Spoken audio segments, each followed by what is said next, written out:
Welcome to the Gay Buddhist Forum, where teachers from all schools of Buddhism offer their perspectives on the Dharma and its application in modern times, especially for LGBTQI audiences. These talks are offered freely to the world and made possible by appreciative listeners.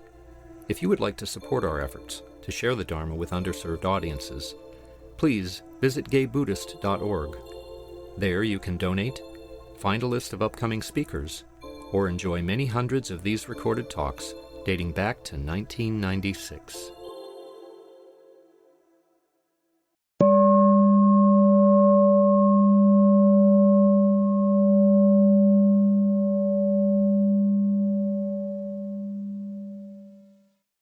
Well, welcome back.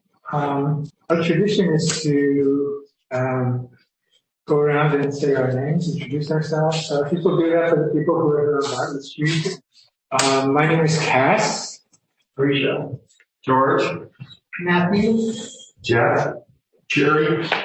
Jack. Jay. Mike. I'm Greg.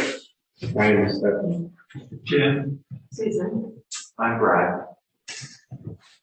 Great, and welcome to everybody on Zoom as well. We're very pleased today to have our longtime friend Eve Decker back as our Dharma speaker. Eve has been practicing insight meditation since 1991, has taught groups, daylongs, and short retreats since 2006, particularly at Spirit Rock and East Bay Meditation Center, and elsewhere in the Bay Area. She's a graduate of UC Berkeley and of Spirit Rock's Path of Engagement and Community Dharma Leader training programs, and has been trained in the Hakomi approach to body-based psychotherapy. He was also a singer, songwriter, who has combined the power of music and Dharma practice. The most recent CDs are In Chants of Mindfulness and Compassion and Awakening Joy, the Music. Her website is evedecker.com. I believe Eve's talk today addresses mindful self-compassion, involving responding to difficult thoughts and feelings with kindness, sympathy, and understanding. So welcome, Eve. Thank you, Cass. Hi, everybody. It's really nice to see you. Good to be back. Yeah. So I'm usually when I come to see you, I bring song sheets and we sing, and maybe a little Dharma talking in between. But on Zoom in a hybrid format, and I thought I would rather today offer a talk, and also because this particular topic is very close to my heart. But if there's time at the end, I might sing a song. Cass, what time do you want me to finish up my talk for announcements and dedication and merit and so forth? Around 10 to 12 or so? Okay, you got it. All right. So the Buddha taught that there are two wings to freedom, and one is the wisdom wing, and the other is the compassion wing. The wisdom wing holds mindfulness practice and sutta study and understandings around impermanence and the three characteristics of existence and karma and the wheel of dependent origination. It's like, it's wisdom through insight, which we get with mindfulness practice, and wisdom through study. And it's very powerful, and it tends to be predominant. Not exclusively, but it tends to be a sort of a go-to for Western practitioners. But the bird can't fly without the other wing. And the other wing is compassion. And the Buddha was not kidding. There's not like some like secret place where aversion works. You know, we need compassion like completely and radically. And what I became interested in when I discovered a lack of it 20 or more years ago in my own practice was particularly, I mean, there are all different ways in which we can grow our edges around compassion, but I became interested in the way that a predominant voice in my own mind was my inner critic, and how that was not compassionate, and what in our practices helps us address that, helps us heal that. So I began with loving kindness practice, and it's still a major practice in my daily life. And I even wrote a curriculum on loving kindness for self, and that's still a big part of what I teach. In 2010, I discovered Kristen Neff and Christopher Germer, also practitioners in the Vipassana tradition, psychologists and researchers, and they had created a whole curriculum. Kristen Neff wrote a book on self-compassion, and it's very thorough and very, very wonderful. So I did a teacher training in it. And now I'm a trained teacher in mindful self-compassion.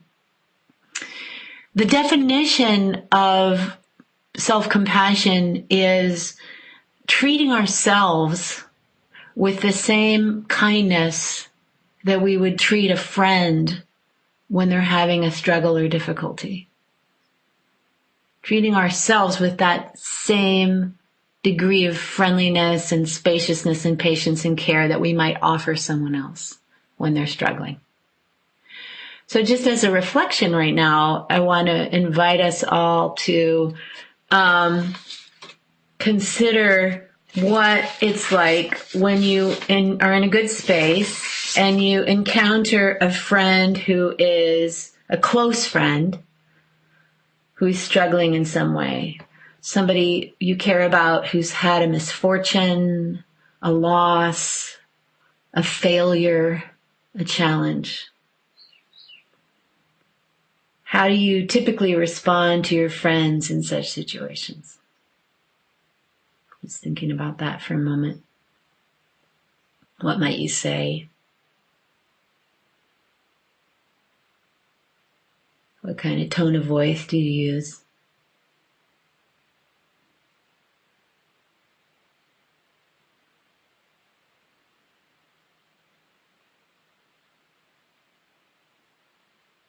And then the next question to consider, think about various times when you yourself have been struggling in some way. Physical pain, loss, misfortune, failure, feelings of inadequacy. How do you typically respond to yourself in these situations?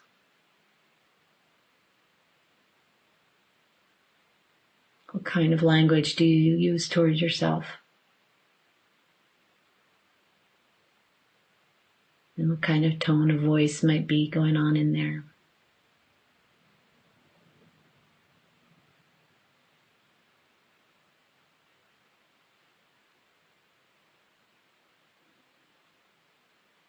Okay. So typically when I do this inquiry with folks, if we were live or if we were all on Zoom, I would ask people to either type in the chat or raise their hands, but I'm just going to proceed on for now. Typically what people notice is that they are habitually friendlier, kinder, more supportive to others than they are to themselves. And that we can be pretty harsh and sometimes even cruel to ourselves. And that we've somehow learned this and internalized this, and it often goes unquestioned. When we're struggling, out comes the voice of the inner critic to beat us up a little bit more. And in fact, data suggests that about 78% of people surveyed are more compassionate toward others than they are to themselves. And this is across genders and cultures. 78% of people are kinder to others than they are to themselves. And the rest of that statistic is 16% are about even, and about 6% are more compassionate to themselves than they are to others. But the vast majority of folks struggle with this habit of a lack of self-compassion. So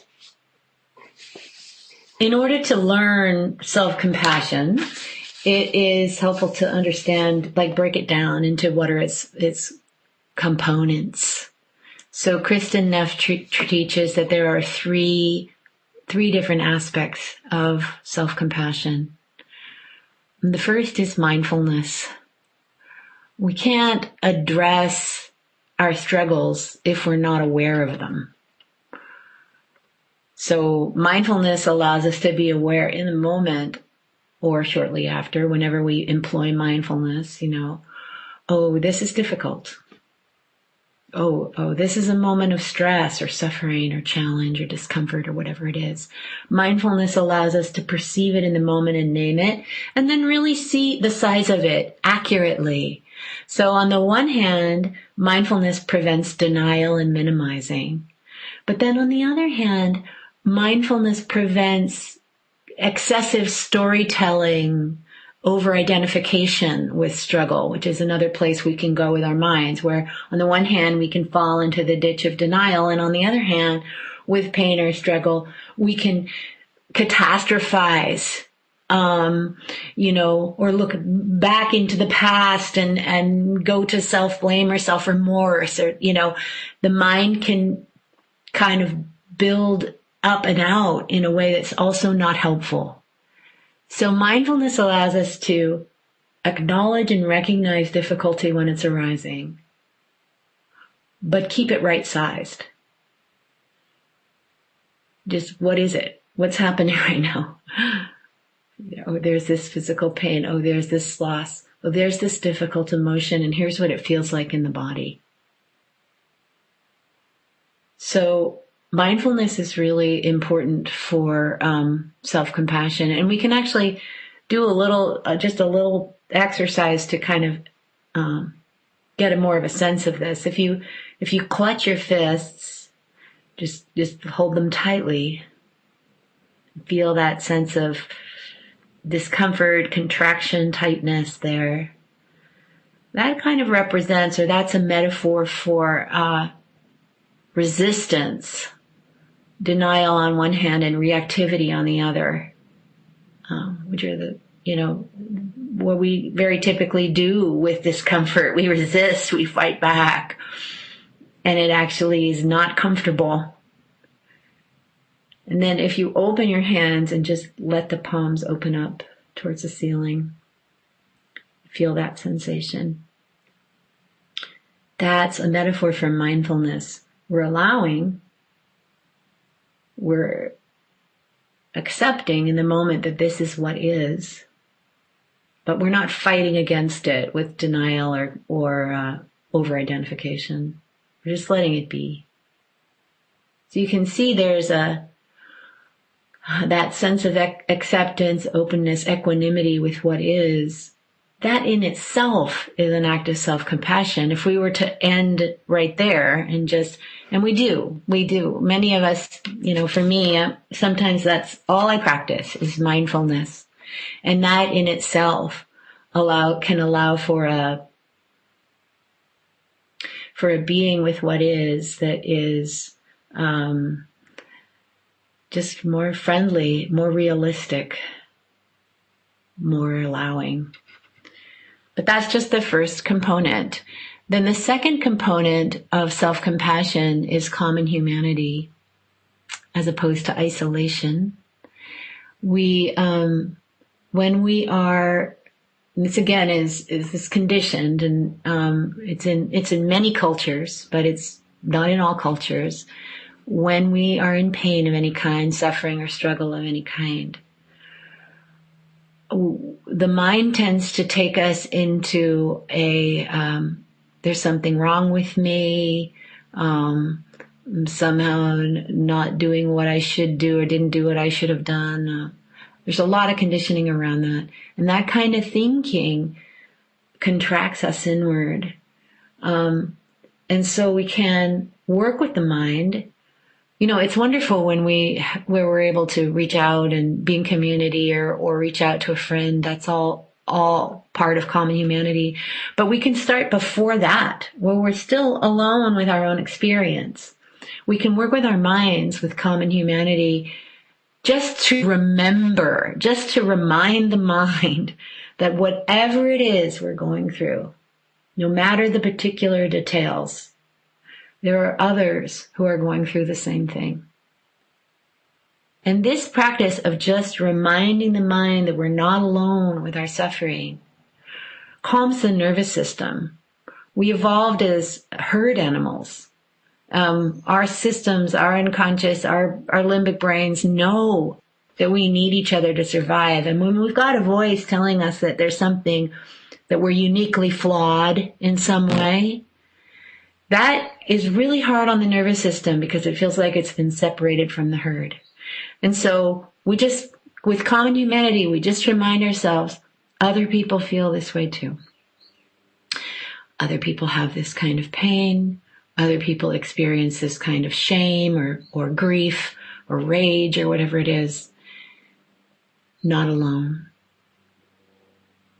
So that's common humanity. And to somaticize it, to kind of make another metaphor with the body, if you like, you can hold the hands out and extend them slightly forward.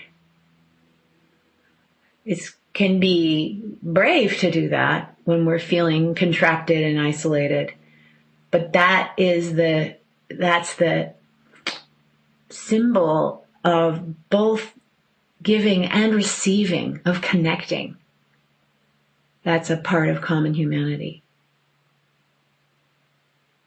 So there's mindfulness and there's common humanity. And then the third and final component of self-compassion is self-kindness. And you might think that self-kindness is a synonym for self-compassion, but it isn't. It's just a component of it. Either of these two prior, mindfulness, common humanity, are both powerful, obviously, in their own right, and both really important. But self-kindness is too. And for mammals, kindness is expressed primarily in two ways. Tone of voice, vocal tone. So you can think of like the gentle whinny of a horse or, a little kind of friendly purring of a cat. Mammals do this. So vocal tone. And then the other thing that all mammals, including us, have in common around expressing care is safe and soothing touch. So if you like, you can experiment right now with putting your hands at the area of your heart. I think it's so super cool that our bodies are willing to receive soothing touch from ourselves. It's wonderful to get it from others. And we can give it to ourselves as well. And when you just bring the hands to the heart and feel the gentle pressure and the temperature and just bring your mindfulness to that sensation. This also has been studied. They put people in MRIs with hands on heart and so forth. And they find that this calms the nervous system as well and releases oxytocin, which is the connecting feel-good chemical in the body. So safe, soothing touch and vocal tone. Regarding vocal tone, we use mindfulness to kind of notice how we talk to ourselves, particularly during times of difficulty. And if there's a harsh, not only harsh language, but also harsh tone in there, we begin to counterbalance that with the tone and then also with the words we choose. So instead of choosing, "Oh, you idiot, why did you do that again?" kind of language, we choose what we might offer a friend. It's okay, everybody makes mistakes. I'm here for you. I care about you. This is what being human is like. It's all right. So tone of voice and then words. So those are the three components of self-compassion: mindfulness, common humanity, and self-kindness.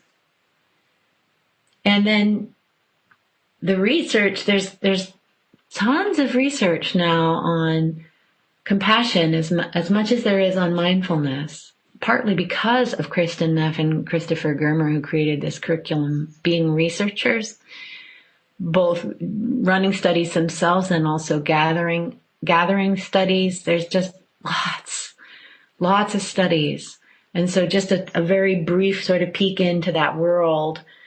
Self-compassion is powerfully linked to well-being, strongly associated with fewer negative states like depression, anxiety, stress, shame. At the same time, self-compassion is strongly linked to more positive states like happiness, life satisfaction, optimism, better physical health. Research with healthcare professionals indicates that self-compassion is linked to less burnout and greater satisfaction with one's caregiving role. So another way to describe self-compassion is loving, connected presence with ourselves. And this corresponds to the three components. So loving corresponds with self-kindness. Connected corresponds with common humanity, and presence corresponds with mindfulness. Loving, connected presence. So when we're able to offer this to ourselves, when we're resourced, when we're resilient, when we're able to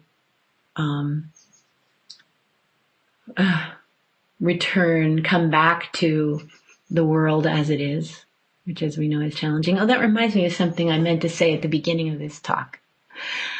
I would like to dedicate this talk to all of us and all the beings we touch, and also to the Ukraine.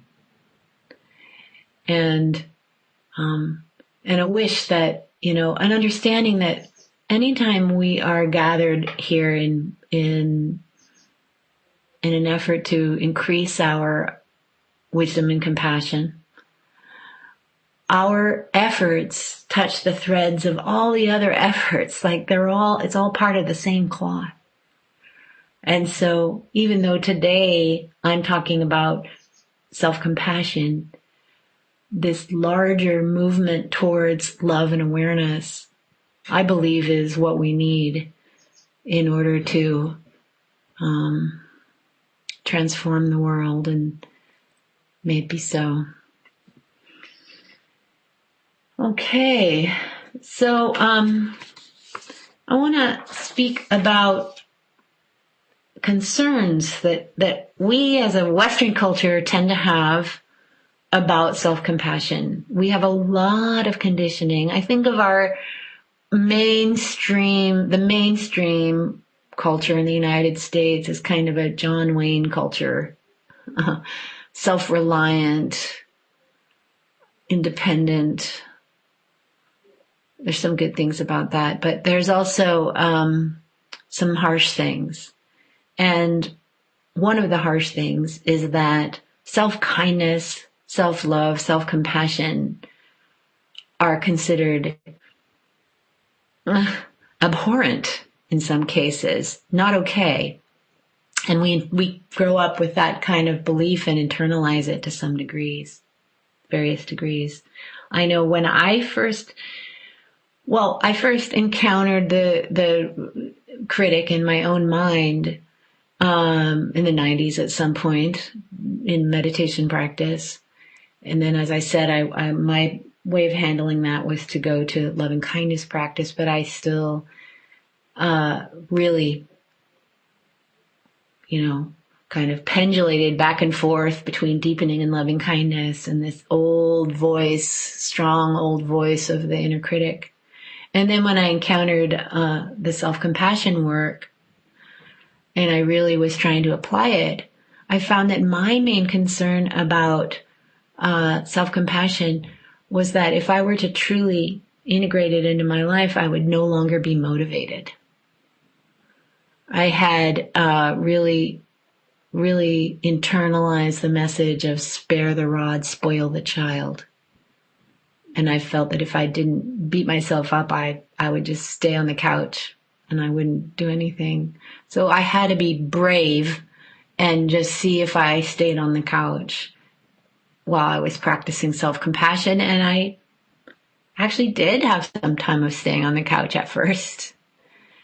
But self-compassion isn't about short-term sort of hiding out or self-indulgence. Self-compassion has the long view. So you can think about a good parent who wouldn't let his child just eat ice cream for dinner, make sure the kid gets some vegetables. And that's how self-compassion is. It really holds us to the longer view. But there are other concerns. I'm just going to try this. It may not work, but I wonder how possible it is to be interactive right now. And if anybody who's online wants to put something in the chat about concerns you or people you know may have, or you can raise your hand, or if you're in the space live, if you wanted to raise your hand, see if anybody has anything. And if not, or if you're not feeling it, I can share some more things that I know about, but just wanted to see if anybody had anything to say. Misgivings about self-compassion. Thanks, Clint. Go ahead. Great. I found your talk very moving and also very appropriate to my own experience. And, I'm a senior. I'm 72 years old and also a gay man. And my gay male friends who are also part of my generation, this has been my observation. No matter how happy and well-adjusted they are in healthy relationships, all of us have a history of feeling great shame and self-hatred because as young men and adolescents, we were taught we don't have the counter voice against homophobia as we do nowadays. It was just pure unadulterated homophobia. And we were taught to feel a lot of shame towards ourselves. I deal with this myself. I can be very judgmental to others. I can also be very judgmental to myself. And I try to be aware of that and try to deal with it. It's part of my Buddhist practice, also part of being in therapy. But it seems like a lot of these voices that are so condemning and harsh are just voices I interiorized from when I was an adolescent or a young man. That's right. And I can just direct quotes of me beating myself up. I can identify the person who originated that quote. Yeah. And, I just wonder how you can respond to those voices from people that in some cases are long dead, or people that were strangers but behaved hatefully and so on. Yeah. You can just, talk to them and just refute what they're saying. Mm-hmm. If you can give some insights about that, I'd be very interested. Yeah. Thank you so much, Clint. That was really beautifully said. And I know speaks for many people. Yes, that the voices came very directly and very specifically from other folks, and how to work with that. And I think we use mindfulness. There's a variety of different responses. I'll just, from my own experience, we use mindfulness to note that we're in the present moment and that this is a voice happening presently in the moment in my own head that was handed to me in these many, many aggressive, traumatic moments handed to me by someone else. But in this moment, it's my mind repeating it. Mm-hmm. So first of all, just getting really clear, like taking a moment to inhabit the present. And then just holding our own nervous systems in compassion, just feeling into the body, feeling that there's some kind of contraction there, feeling of the body reacts. You can often feel some kind of contraction or tightness somewhere in the body, jaw, shoulders, solar plexus, belly, all different parts of the body. So bringing some compassion there. It even can help to use soothing touch to bring it right to wherever the contraction is. Mm-hmm. And then the final thing would be to take a proactive self-compassion thing. The quintessential self-compassion question is, what do I need right now? Mm-hmm. What do I need right now? Right in this moment. Okay, something triggered that memory, that voice, that shame, noting and naming it in the body. And then what do I need right now? Okay, I'm going to go sit in the sun for a few minutes. Mm-hmm. I'm going to have a cup of hot tea. I'm going to, whatever it is that will kind of bring in that soothing care that was needed then. Yes. We needed witnesses then, and we needed care then. But the beautiful thing is we can bring that in now. We can bring it in now in the present moment. And there's quite a bit of healing that can happen that way. Yeah. Yeah. I've tried to engage this voice, have a conversation with it where I said, you don't need to try to hurt me. I'm not your enemy. The people who put you up to this are the people that you should feel, I don't want to use the word enemy, but you should feel that they were the ones that were responsible for all this guilt and shame and so on. Yeah. So you don't have to attack me. Just realize that you're just mouthing insults and criticism that you got from people decades ago. That's great. That's really good. That's a clear discernment. Yeah. And the other piece too, and this is what moved me when you were sharing, is the common humanity of it. Just remembering that none of us were alone with this, that there's literally, millions of people who have this same experience you're describing, Clint. And that this isn't just one person against horrid memories of awful people saying terrible things. It's a human movement towards reclaiming our hearts. And we're part of that. So every time you are addressing and saying, that's not me, that's them, and you don't need to attack me, you're doing it on behalf of all of us. Mm. And when we do it, we're doing it on your behalf too. And in that way, transforming. Yeah. Thank you. Thank you so much. Yeah, and then I see Thomas said, perhaps then I'll neglect others if I focus on myself and become self-absorbed. Right. So this concern about selfish, that self-compassion is selfish, very common concern. And there's actually, luckily, just looking down at my notes, because I have some notes here on that very thing, there's been some research on that. So great. Research and science are sort of like collective mindfulness. And it's really nice that we can turn to that and learn from this form of collective mindfulness. So, first of all, by including ourselves in our compassion, so we're part of our circle of care. So, I care about you, and I include myself in that circle. So I care about myself as well. By including ourselves in our circle of care, our sense of separation from others is lessened. So it's not that I only care about you and I'm secretly holding this awareness that I'm a jerk. It's like I care about you, and I also care about this one sitting right here.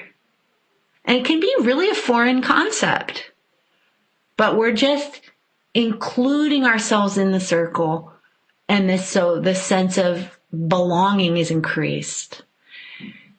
And then the research on self-compassion shows that self-compassionate people tend to be more caring and supportive in romantic relationships. are more likely to compromise in relationship conflicts and are more compassionate toward others, not less, which is quite amazing.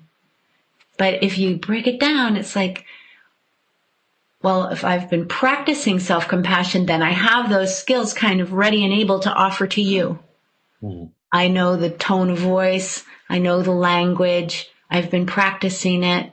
And I'm more resourced. If something is happening between you and I that is difficult, a challenge, a conflict in relationship, I know how to soothe and take care of myself, so I'm not really as dependent on you to give that to me, and I can then have a better perspective. Mm. And Thomas says, like a muscle that we build. Yes, exactly. That's right. Yeah. So that's a little bit, there's a lot more research out there about concerns about compassion. And that's important because our misgivings or concerns about compassion will stop us sometimes from practicing it. And that's a shame because it can really increase our well-being and also just our sort of capacity to be in the world and not get so deeply burdened by it, which is, I think, normal in these times, but not fun. Okay, I'm just watching the clock. Okay, great. So I'd like to now lead us in a practice.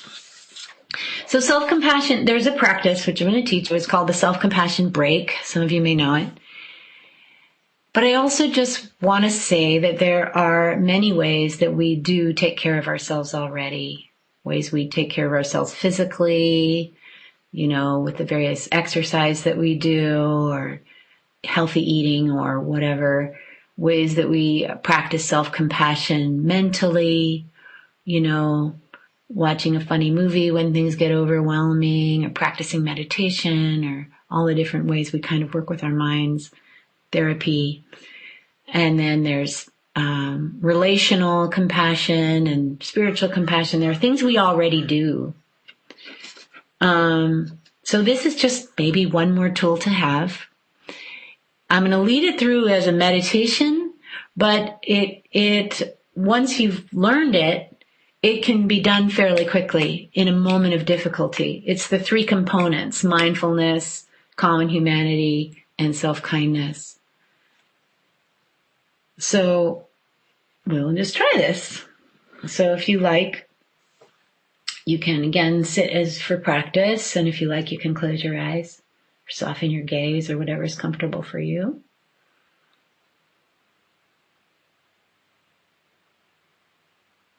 And I'm going to invite you to think of a situation in your life that's difficult or that's causing you stress. Maybe a health problem or a relationship problem, a work problem, or a friend who's struggling.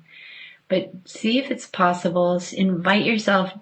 Can take effort, but see if it's possible to choose something in the mild to moderate range and not a big problem. Because this is a beginning practice and we don't want to just kind of get sidetracked by a really big problem. So I know that's not an easy request, but if possible, see if you can think of something difficult in your life, but in the mild to moderate range.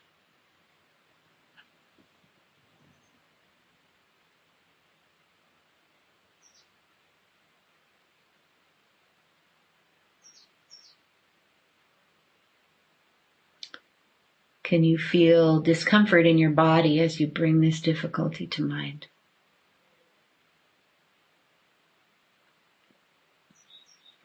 And for some of us, this is, it's hard to quickly think of something difficult or to think of something in the mild to moderate range. And if that's the case, you can just invoke something difficult in the world at large.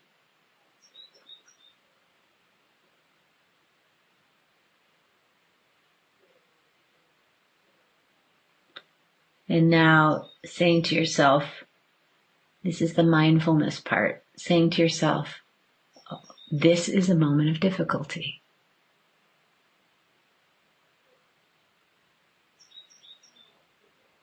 Or maybe other words speak better for you, like, this hurts. Or, ouch. Or, this is stressful.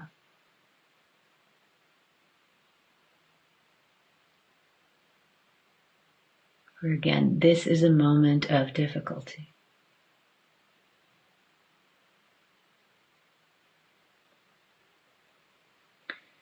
So that's mindfulness, just naming what is. And then moving into common humanity, saying to yourself, difficulty is a part of life.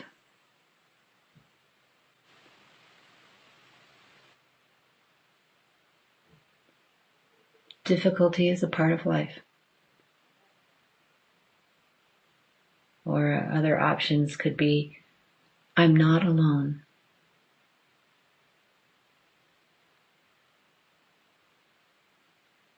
Just like me. Others experience this too, just like me.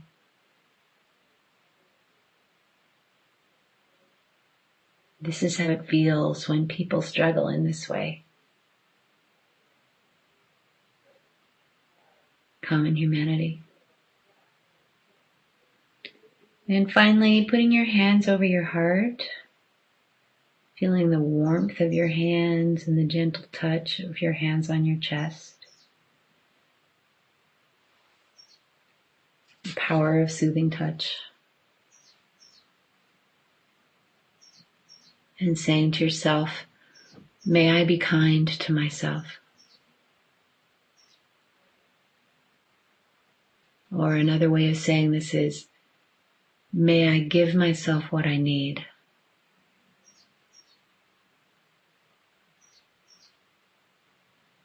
May I give myself what I need.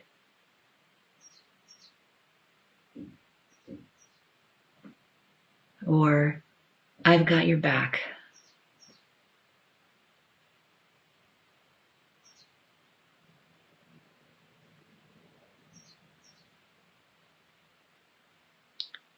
Maybe seeing if there are any particular words of kindness and support that you need to hear right now as you're going through this difficult situation.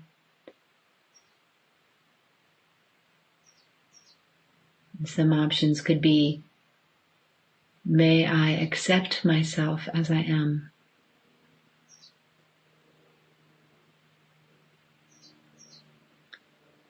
May I begin to accept myself as I am.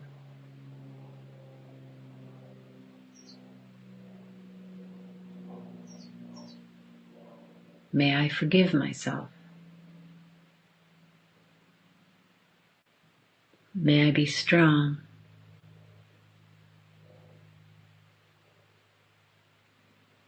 May I be patient.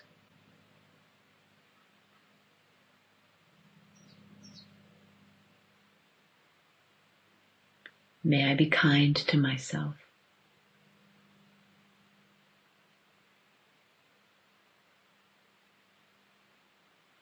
Okay, and just taking a few moments here to settle and reflect on this exercise.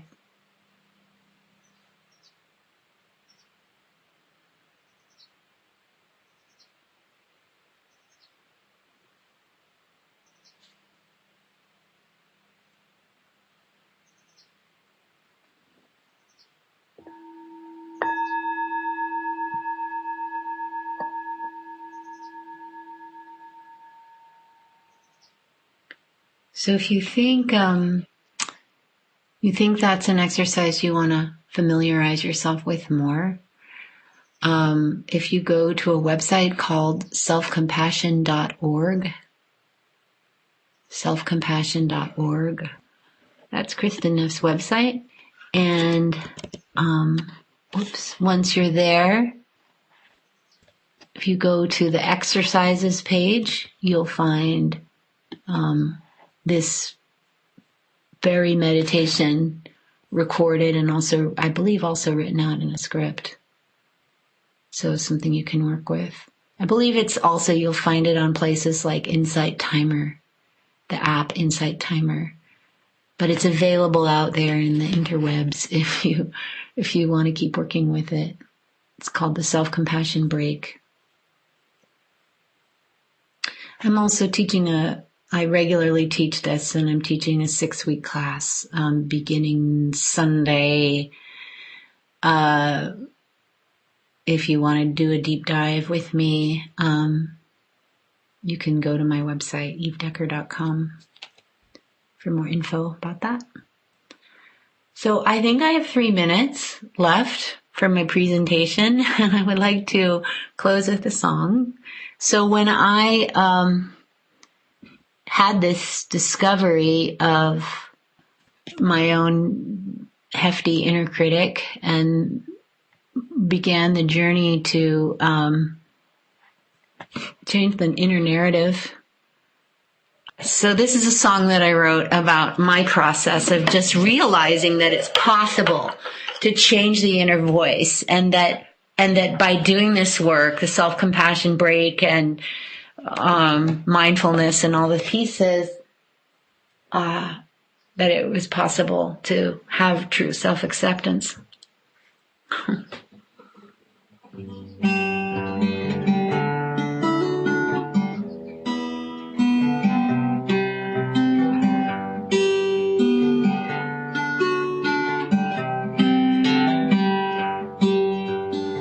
The way I see it, there are 2 choices. I can wait for all these voices to tell me I have made it, or I can love myself the way I am. The way I see it, there are 2 choices. Try to do it their way, or find my own rejoicing music and play.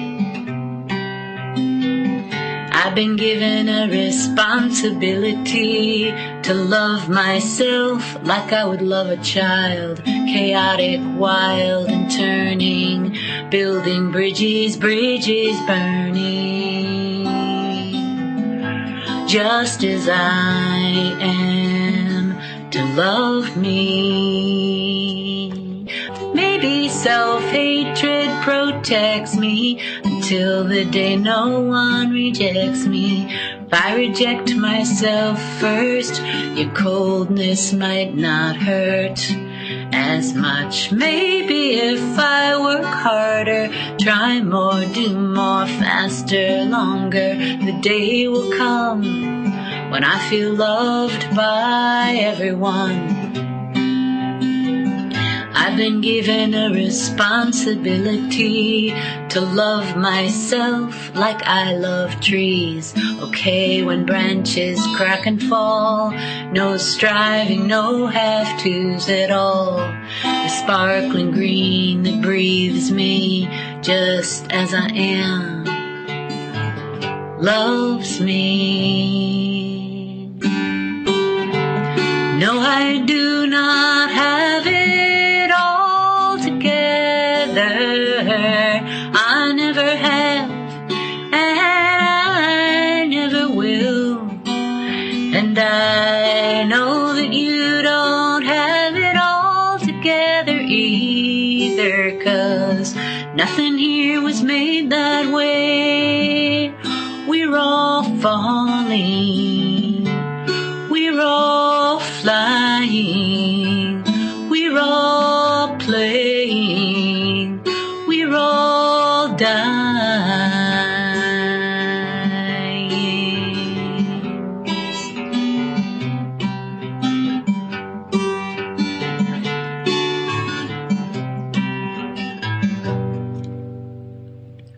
We've been given a responsibility to love ourselves like we love freedom, using courage just to see the simple truth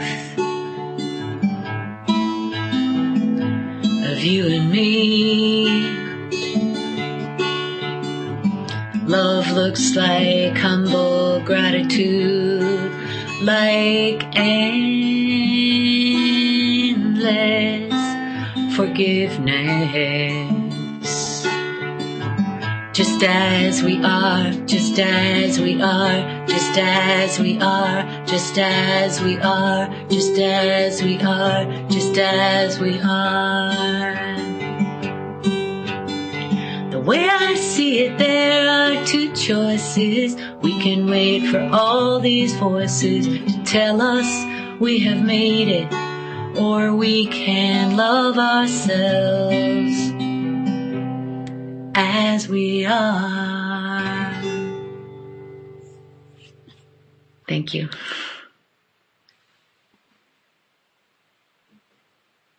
That was beautiful. Thank you, Eve. You're welcome.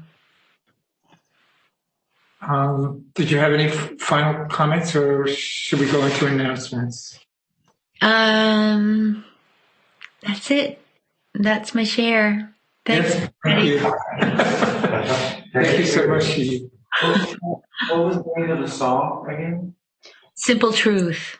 And it's on Spotify, or you can go to my website and hear it in its entirety. I have 5 albums, so you will find it on the Simple Truth album. Yeah.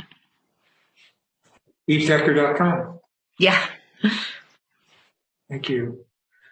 So before we have our dedication of merit, do we have any announcements?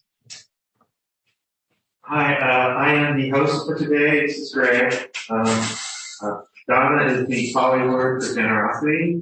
It supports all the things that the Sangha does or will do again hopefully soon, including the newsletter that we're going to be putting together today. The suggested donation is $10 to $20. I'll be going around with the Dharma bowl here at Bartlett Street. There's hot water for tea. If you get a cup of tea, if you could wash your cup, I'll put some soapy water in the sink. And if you're not yet on our Yahoo groups to get our announcements, if you go to gaybuddhist.org, you can sign up for that. That's it. Oh, and if people, sometimes in the past, people met outside to go for lunch, although I don't know if that's happened lately. Hi, we have, I'm Jack. We have our quarterly newsletter to send out today. So all you guys in the room, please stay so we can put it all together today. And for you guys on Zoom, you can be envious, which I realize is not a Buddhist trait. But, it's a good thing. We send out about 300 paper newsletters to people who can't get it online or otherwise decided that way. And many of those are incarcerated guys and ladies and women. So it's a good outreach for GBI. Thank you. Anybody online have any announcements? When is your workshop, Eve? Oh, so it's 6 Sunday evenings, Pacific time, 6:30 to 8 p.m., starting March 6th and going until April 10th. Okay, great. Thank you. Oh, yeah. Would you like to do the dedication of merit, or should we do the GBF dedication? I'm happy to do the dedication of merit. Okay, we'll just gather in a circle here in the center.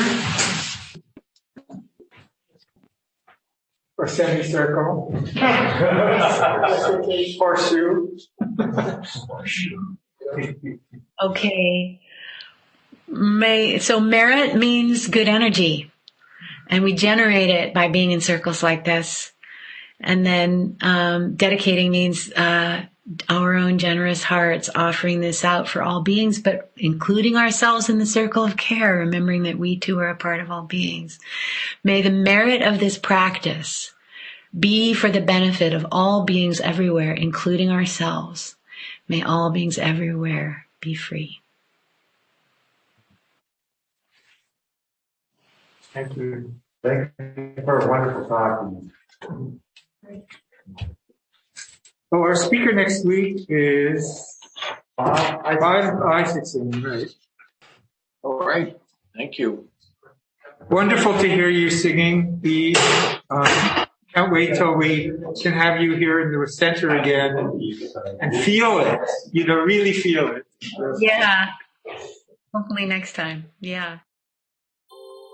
Thank you for listening to the Gay Buddhist Forum. If you would like to hear several new talks per month and be notified of upcoming speakers so you can participate live, please subscribe to this podcast, like us on Facebook, and join our mailing list by visiting gaybuddhist.org.